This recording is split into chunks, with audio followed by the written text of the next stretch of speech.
דודו, אני באתי אליך בשביל לקבל עזרה. אני כבר נראית בת 200. אני רוצה לראות בת 130. מה אתה יכול להציע לי בשיער? באמת. קודם כל, 130, אני מחזיר אותך לגיל 40 ככה. את קונה? קונה עכשיו. עכשיו. יש לי להציע לך יחידת שיער סילק. אוקיי. רואה את הדבר היפה הזה? כן. היחידה המדהימה הזו, יש לה שביל מאוד מאוד טבעי. אוקיי.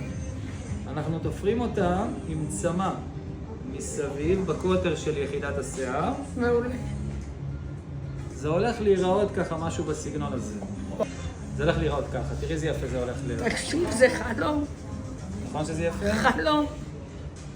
את רוצה ללכת על השינוי? מה זה ללכת? אני רצה. כן? תתחיל. יאללה, עזבו הכל, בואו טפלו בה. בבקשה.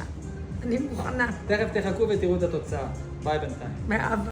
Kiss me hard before you go. Summertime sadness. טוב, אורנה, נראה לי שזה הלוק. אני עף על איך שאת נראית. אני חייבת להגיד לך רק דבר אחד. כן. אתה הבטחת לי גיל 40. כן. אני מרגישה כמו בת 16.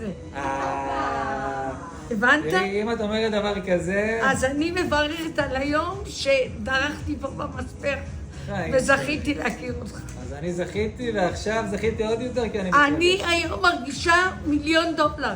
זהו. אין לי 2 מיליון דולר. אין לי מה להוסיף. טוב, על הפרגון תודה הזה לך. גם לי אין מה להוסיף. תודה. אורנה, תודה. תודה לך. ואתן בבית, תנו לנו איזה לייק, תגידו לנו מה אתן חושבות, כי זה מאוד חשוב וזה עוזר לנו.